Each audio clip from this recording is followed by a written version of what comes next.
for those of you who might or might not be familiar with Azalai Hotels, their presence is in Western Africa with multiple markets that they operate in.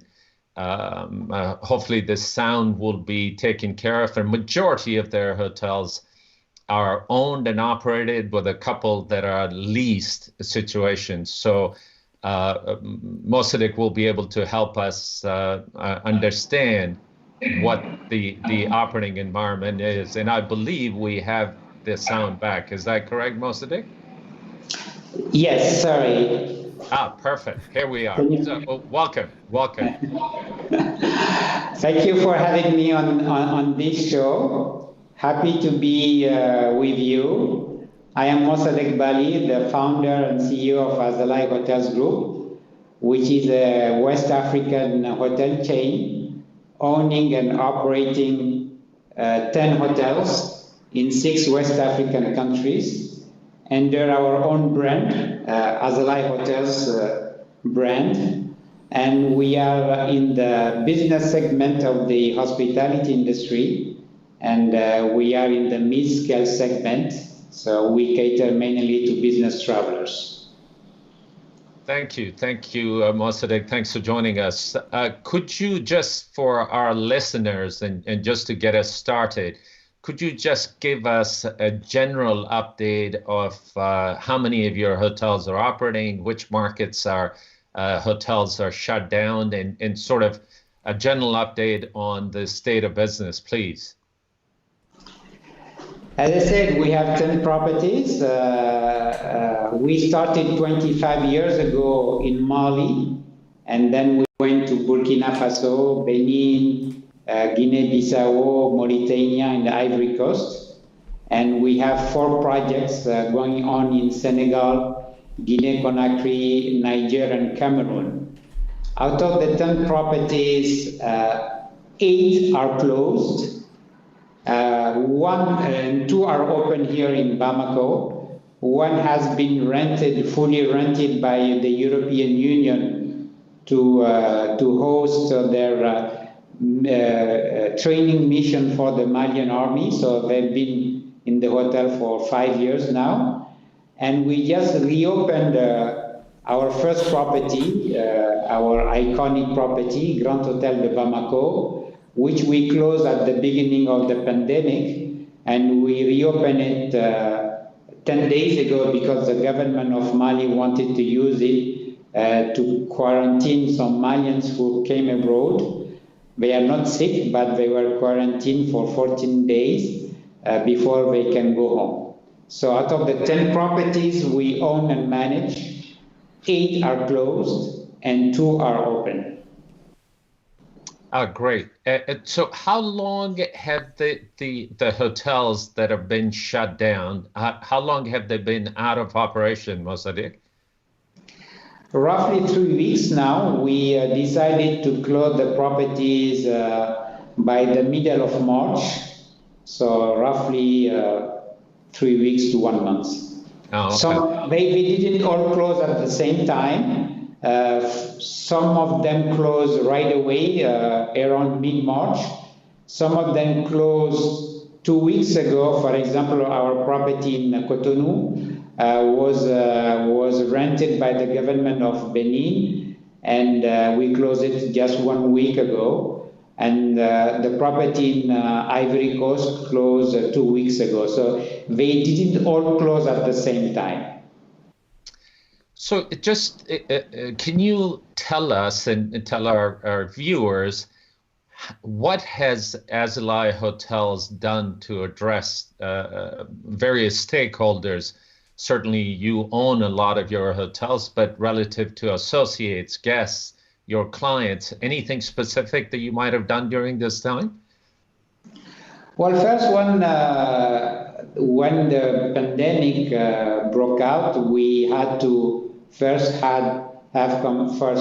priority the security and the health of our associates. So we did all the barriers that the World Health Organization advised. So the hotels were opened we had customers in the hotels, so we had masks for our associates. We had the hydroalcoholic sanitizations. So we had some really strict regulations for our associates. We took temperatures when you came into the hotel.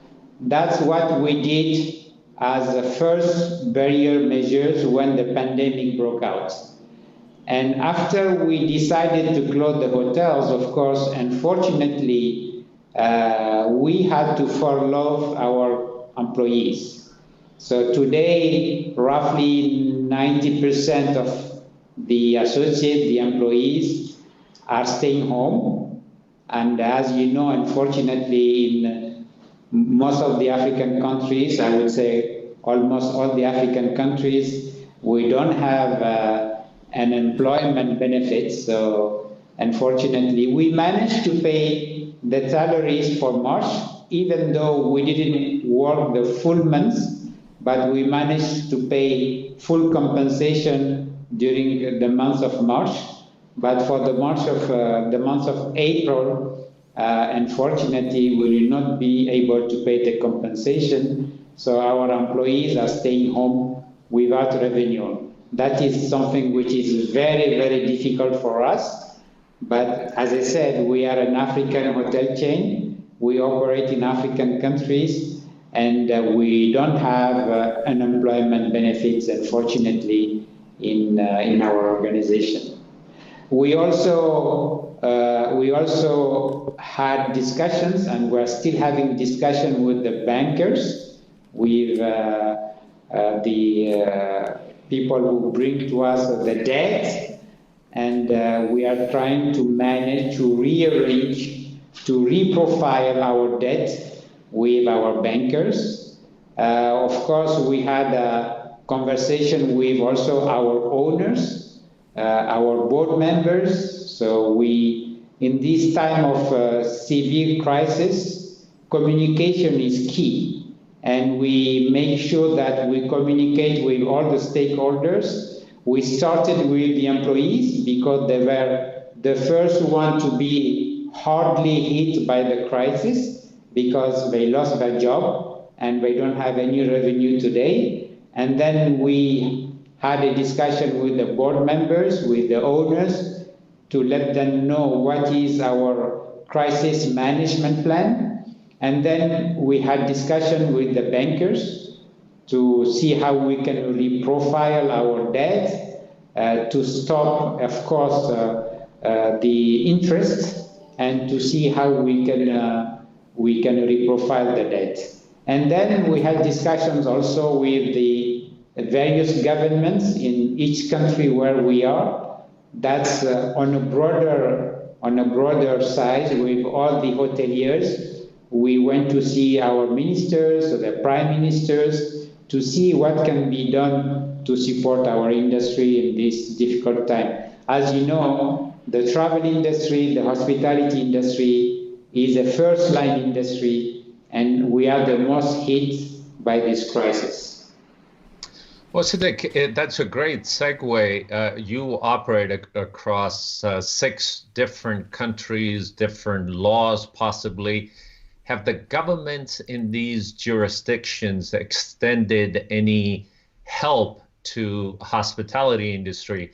I'm sure all of us are in it together, but hospitality industry is almost the worst hit. Anything that the governments have done to help the industry? Well, the governments in all the 6 countries where we are operating, each government had a kind of a stimulus plan, a kind of urgency plan, but most of these urgency plans are geared toward what they call social classes, people without revenues, hospitals, poor people. And for the time being, we didn't see any help going toward our own employees who today lost their jobs and don't have any revenue. There are discussions in progress. We hope that there will be some kind of help toward our employees. Some countries defer the payment of taxes and income taxes especially. As you know, or maybe you don't know, in most of our countries here in West Africa, we have to declare our income taxes by the end of April, and corporate taxes, I mean, by the end of April. We think that that will be postponed to maybe June or July. It depends on the country, but I think each country is eager now to postpone that date. Also, the Central Bank of West Africa decided that each commercial bank should or must, we don't know yet if it should or must, postpone the repayment of the debt for at least 3 months, renewable once. So altogether 6 months without paying any interest on that postponing of repayments. So these are the kind of measures we saw. Some countries like Ivory Coast, they put a fund to support the SMEs. For example, Ivory Coast, they put in place, I think, 15 million euros fund to support the SMEs. But how will that work? We don't have all the details yet. In Senegal also, they have a stimulus plan to support the SMEs and the private companies. There isn't yet a specific support plan for the hospitality industry. I haven't seen any yet in all the countries we are in. In Niger, for example, where we have a project, they decided to reduce the VTA on hospitality, which was at 18%, and now they brought it down to 10%, which is a good measure, but not for now, but for the future, because all the hotels in Niger are also closed. So it's a good economic measure for the future to bring the VTA rate from 18% to 10%. I think you're absolutely correct regarding communication, because though it is a humanitarian crisis, but the economic impact is huge and it's global. So keeping in constant conversations with policymakers and financial institutions and associates and guests will help us in the long run, and also to keep this industry front and center. Hence the reason why we have started this series of hospitality talks. Any new initiatives that you might have implemented, Mossadeck, during this pandemic and in preparation of post-pandemic era? Well, our teams are working very hard. Even those who are at home are still working. Our chief operating officer with our marketing department, our sales department, and the GMs are working on a recovery plan to make sure that our hotels are ready when the customer will start traveling and will start staying in the hotel. So we are working on a communication plan, but we are working first on a sanitization plan. We are researching for best practices. We saw that all the big international chains now are working on a sanitization plan to get ready and to reassure the customer that once traveling is possible, they will stay in a safe hotel. We are also working on that kind of plan to see what are the best practices in that kind of sanitization plan for the hotels. Of course, today our associates are very well trained for the COVID-19 barrier measure that the World Health Organization is advocating. the mask, the gel, and all this stuff is quite well, I would say, masterized by our associates today. We are working on a communication plan, of course, which is key. There is no blackout in our communication. We keep communicating with our customers. We keep talking with them. We keep sending them information on what we are doing now to make sure that we are ready again to host them in the hotels.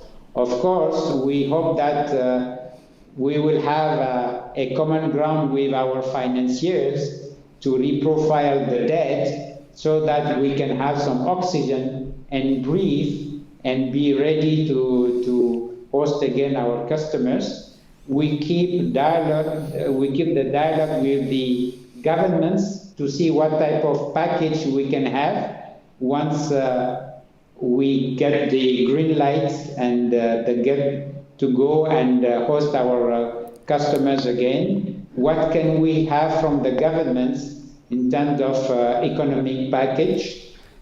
And as I said, for us, the number one priority is to make sure when our associates come back to work, when our employees come back to work, they work in a very safe environment, and also make sure that when our customers come back, they are safe, but moreover, they feel safe to travel, and they feel safe to stay in a hotel. So that's what we are working on. So it's challenging times, but we are quite confident that, as Martin Luther King said, we shall overcome. And so shall we. It's absolutely, industry is very resilient. Human beings will overcome this. It's just the matter of time, and being prepared for the restart is pivotal so that we are able to make sure that the consumers we have their confidence, as well as the entire supply chain, whether it's the vendors, whether it's our associates, how the consumers buy. So being prepared for the restart is unequivocally very, very important. So I applaud you for that, and thanks for sharing that. Sam? Yes, thank you very much for, it's very inspiring, and what you are doing in the current very challenging environment. I have a couple of questions. Could you share with us the kind of channels you are using to communicate with your customers, or how you're communicating, let's say, with your associates to keep them abreast of what is going on at the moment, just to let them know that they are becoming also, that everyone is aware that for the time when you're ready to open up the doors again? Well, with our associates, we use telephone, WhatsApp. With our customers, we use mainly emails to keep them updated on what we are doing to get ready and host them when they are ready to come, of course.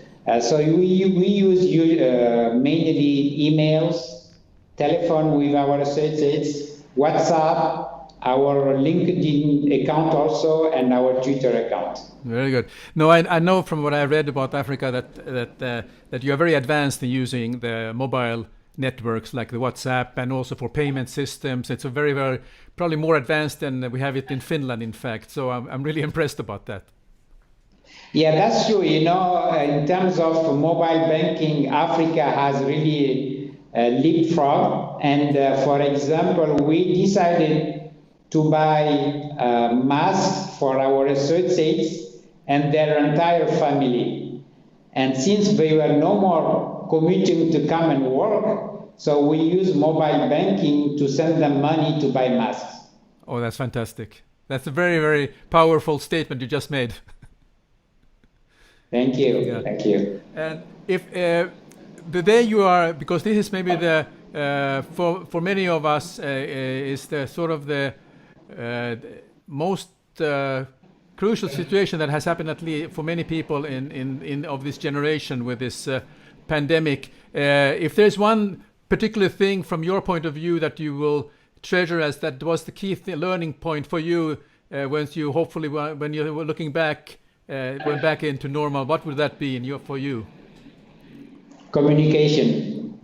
It's really definitely the key. When we decided to close the hotel, we had town hall meetings with our associates, and we were very transparent, crystal clear.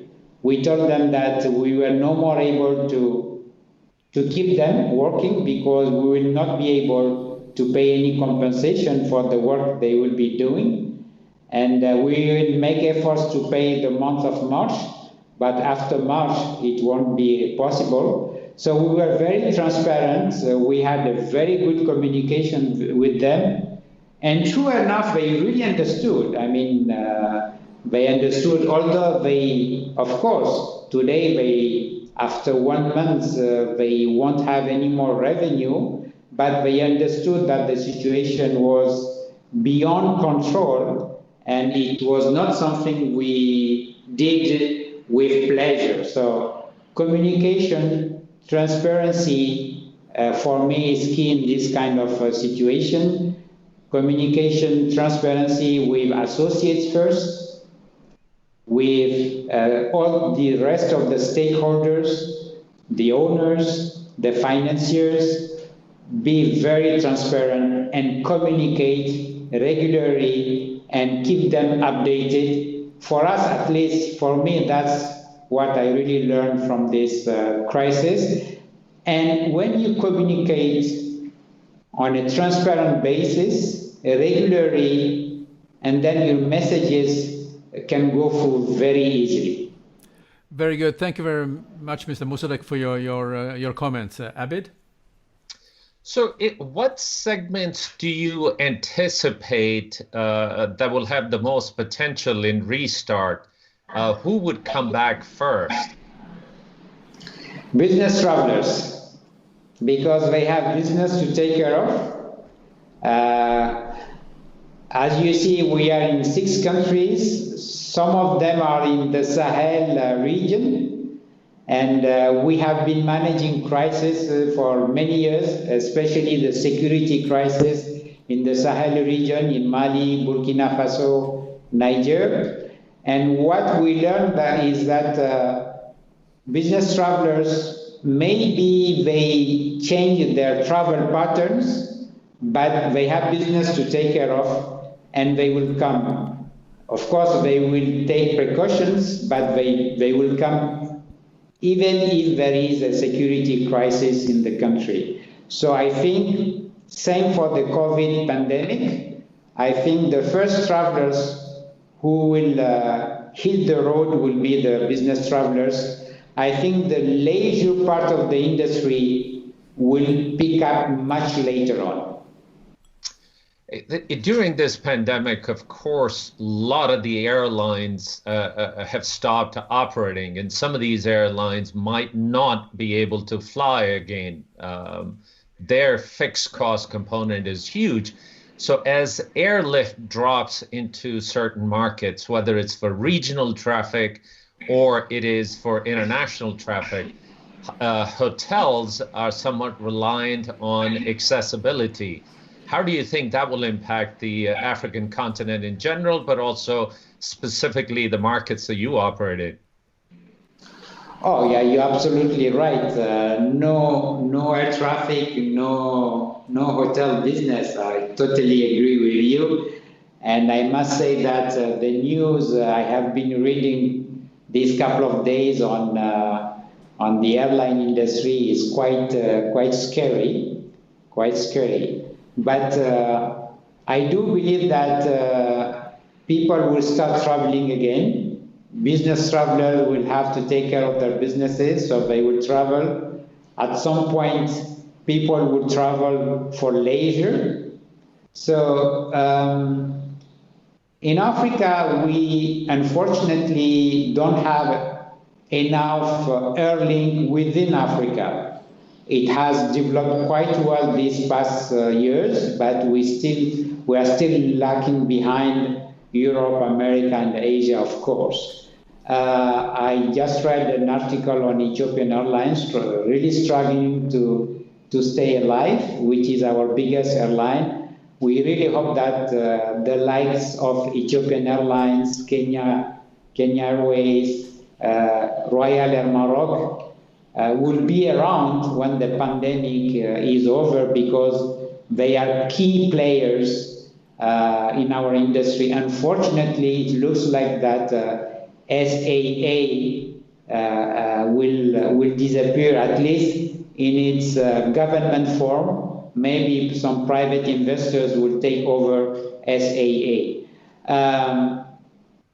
Concerning the hospitality industry, what I see is a pickup first in domestic demand. For example, MICE. People who have budget to organize seminars, conferences, meetings, once the pandemic is over and we have the green light, I see a pickup first in the domestic demand, in the MICE demand.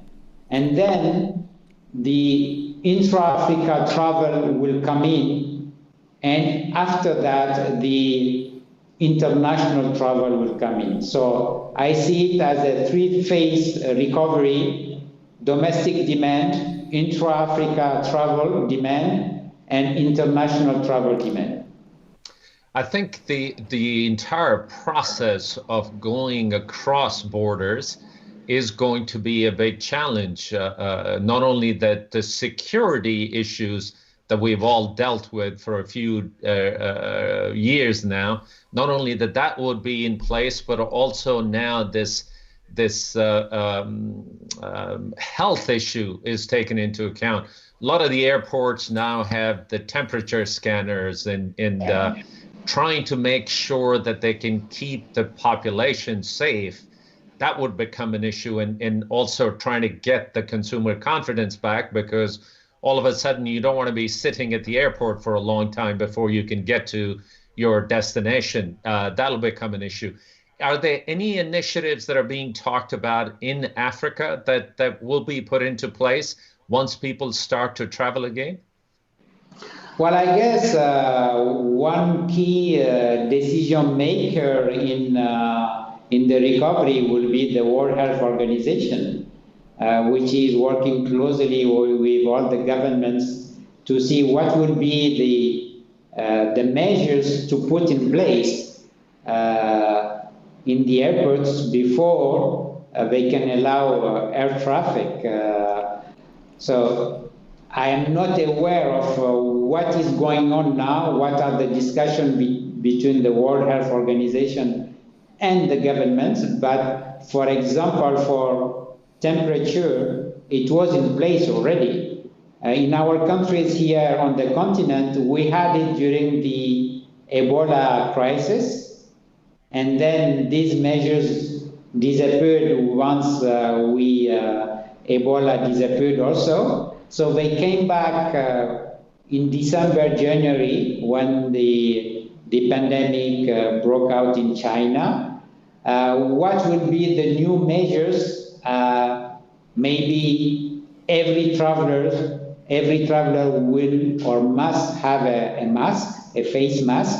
I think that would be definitely one requirement before you go to an airport and before you board an airplane. Sanitization, temperature. So this, I would guess, these will be the new measure that we'll have in the airports. I read an article on, I think, Ryanair or one of these low-cost airline company, which disagree with the government advising airlines to fly with only 66% of available seats. And they are asking the government to pay for the 1/3. So I believe these are the kind of discussion which will take place between airline companies and the government, because for me, for a certain period, definitely an airplane cannot be full. There will be some kind of measure to have at least 1/3 of the seats which cannot be sold. So these are the measures I see coming once we have the green light to start traveling and to start staying in hotels. As I said, we'll have these kind of measures also in the hotels. Now we are benchmarking all the regulations and all the measures that all the big international hotel chain are putting in place. All the governments are advising, the World Health Organization is advising, so that we have the customer confidence to come and stay in the hotels. Terrific. The low-cost carriers, their entire model is built on volume. And if they have to run with only 50% of the capacity, unfortunately, that business model would not be sustainable. So it'll be interesting to see how that whole airlift scenario works out, because low-cost carriers made the connectivity easier and brought a lot of people to some of the markets. But under the current circumstances, when they have to operate at less than optimum capacity, it might or might not work. Last question, and then we'll move on. Do you see any new technologies coming into play, any new disruptors that would come into the industry, either from a consumer point of view or from operations? Yeah, the one we are having right just now. I think people all of a sudden discovered that, maybe they don't have to travel so much. And some meetings, I would imagine, will be on Zoom, on Skype, on Teams. Many people, including the governments. In my home country here in Mali, the government weekly meeting is now done via video conference. So many stakeholders, many people discovered that it's possible to meet, to negotiate, to discuss without traveling. So is it a good news for our industry? I don't know. But probably for the rest of the year, that's what my guessing is. Probably for the rest of the year, for 2020, people will still have in the back of their head this pandemic, even though it's over, even though the World Health Organization will say that it's over, they will still keep it in their mind. I think we will get back to normal, to what we were used to doing probably in 2021. In the meantime, people probably would prefer to keep meeting via Zoom or all these video conference devices.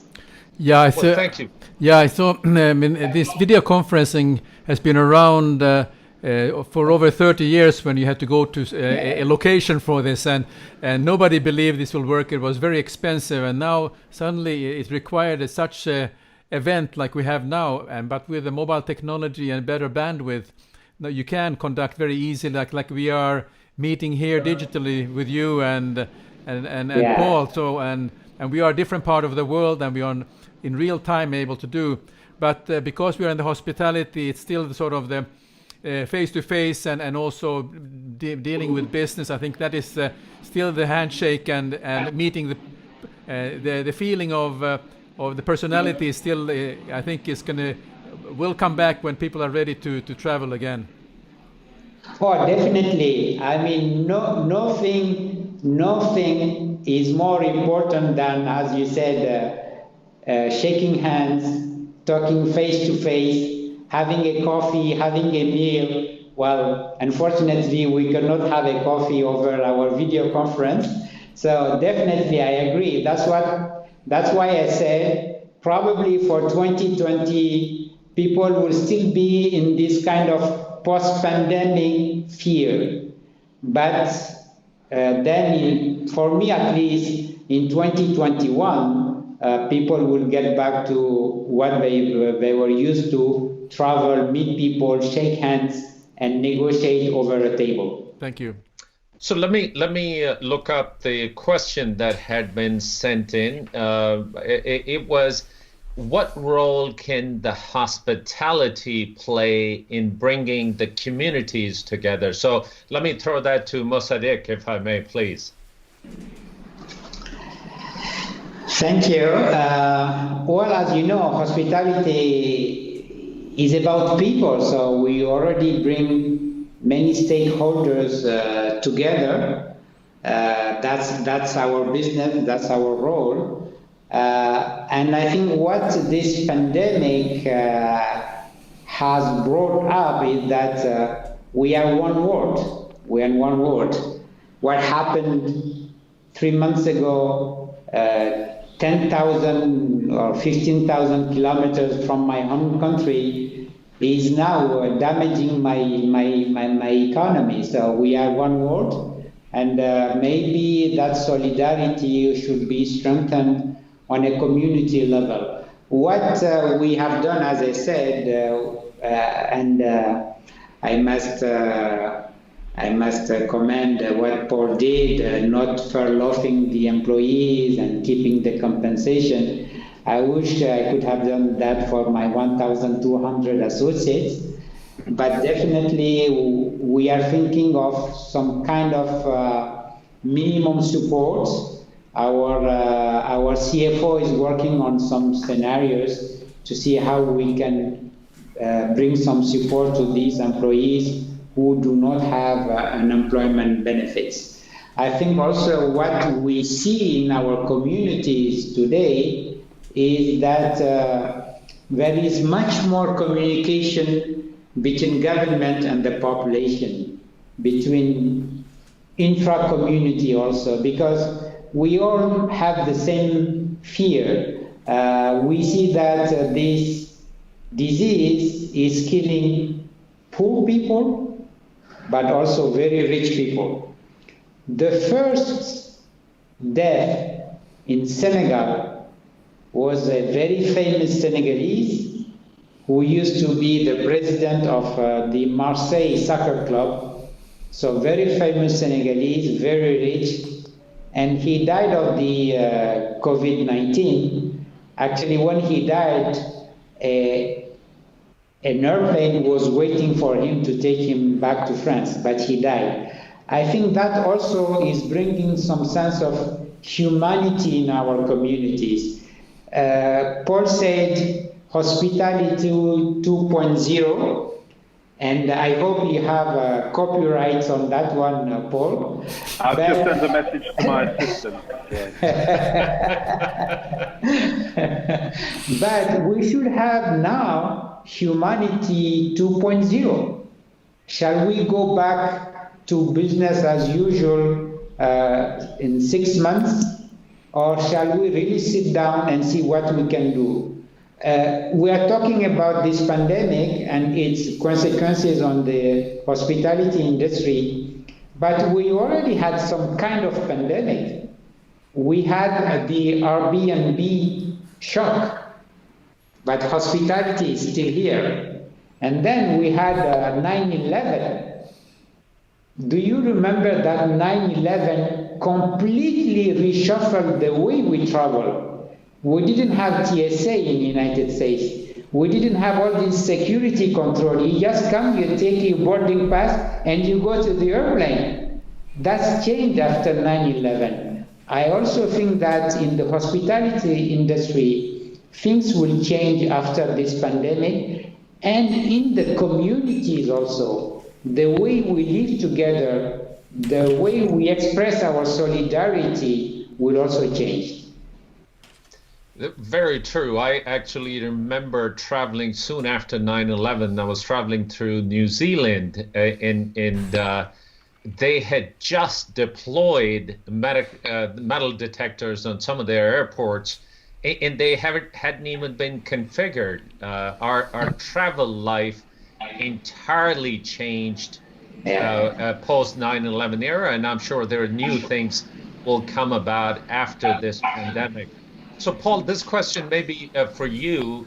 What sorts of things do you see as we reopen? Any particular sequence? Are there technologies that will be used more so in post-pandemic area than we have used now to keep people safe? Are we looking at staff and guests wearing masks as we interact? Are the menus going to be on their mobile devices as opposed to a menu that gets handed to lots of guests? How does that change our food and beverage offering? Any thoughts on that?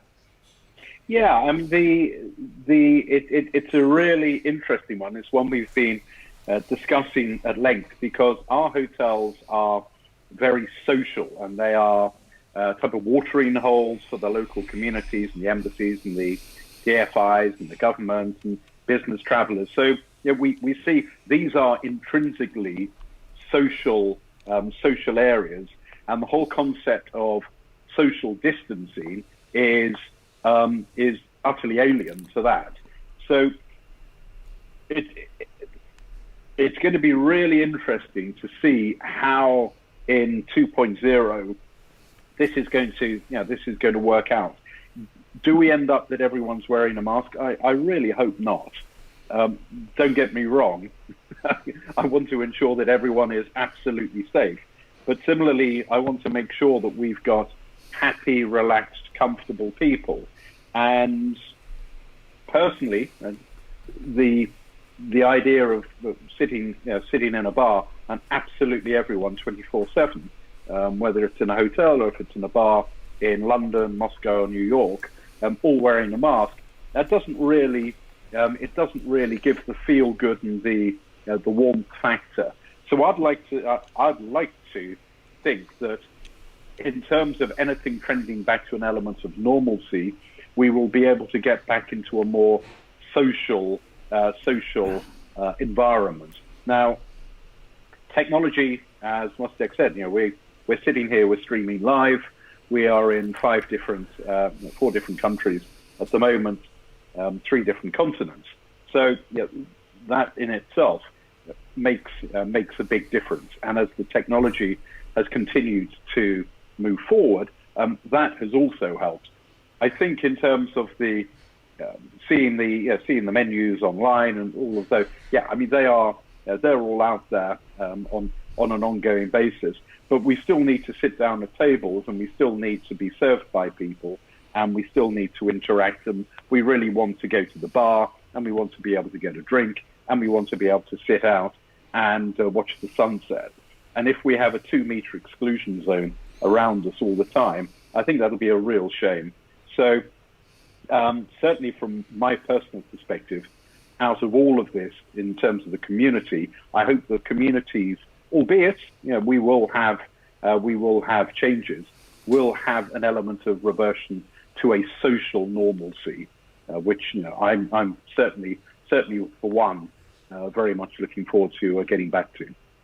I think in the short term, whilst we start to move towards the reopening, some of these practices might be put in place for safety reasons, but hopefully before too long, we will have an antidote for this virus and a permanent solution, and the human beings being resilient.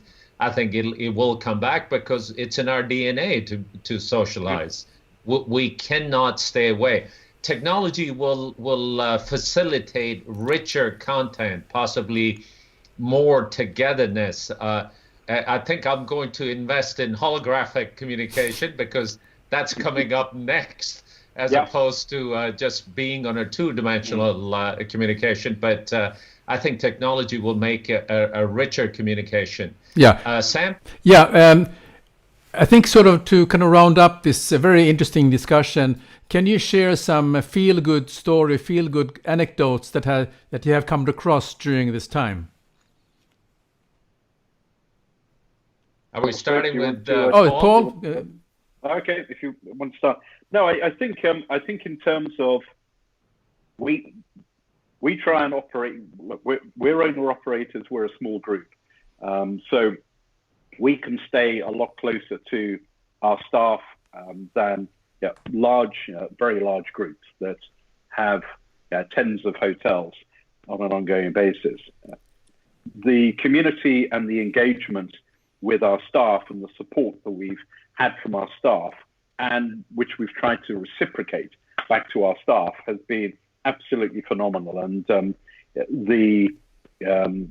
what's the expression? Leaning into the issues and running towards these challenges rather than running away from them. The staff across all three hotels have been absolutely phenomenal, and I can only applaud them and thank them, and just hope that we can do our bit from our side to support them as we go forward. As you said earlier, the only thing we know about this is there will be an end to it, whether it's through vaccines or herd immunity or petering out or whatever. We know we're going to come out the other side. So we want to make sure we come out as a community in terms of all of our stakeholders and with our staff and our teams in the same way and with the support that we've had all the way through. That's the real feel-good takeout that I've had from this. No. Paul, while you have the camera, and before we go to Mossadeck, maybe something on a personal note, anything you have gotten to really appreciate during this stay-at-home time, anything that any habits that you wanted to get away from that you've been successful in doing? Yeah, airline food, I would say.